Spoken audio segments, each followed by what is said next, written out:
Introduction. Alan and I have always been excited about passing along to others what we have learned about life and relationships. Unfortunately, in the early years of our marriage, we didn't have enough experience to pass along much. But about 10 years into our marriage, we developed a notebook called How to Have a Triple R Weekend. We based it on wisdom we had gleaned from the leadership of Campus Crusade for Christ, who encouraged staff members to get away from the pressures of ministry for personal times of refreshment. An architect from our Sunday school class illustrated it with clever drawings, and another friend created its graphic design.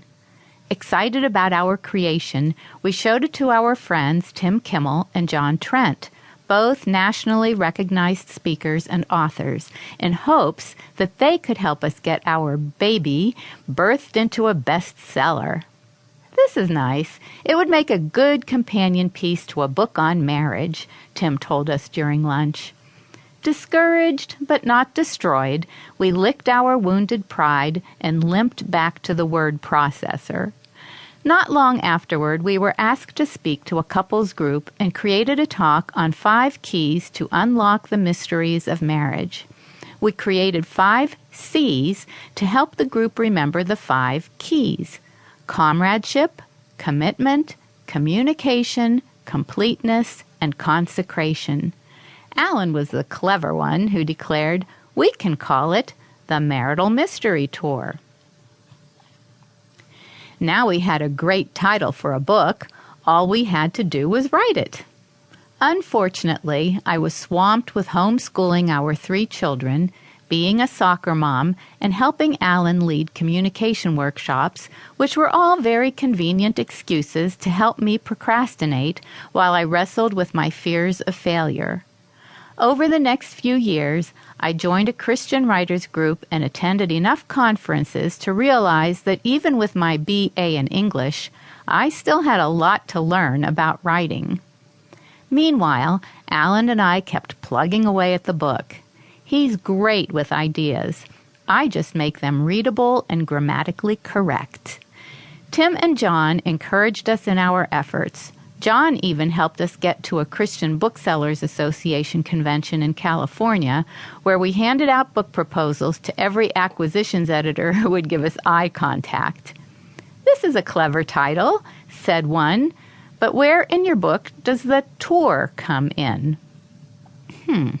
We hadn't thought about that, so back to the computer I went, creating the characters David and Marcia, our middle names, who are invited by a mysterious stranger to tour some property they've inherited, an estate that represents their marriage. The months stretched into years as I developed backstories and plot lines worthy of a first novel. The project was becoming far too complicated.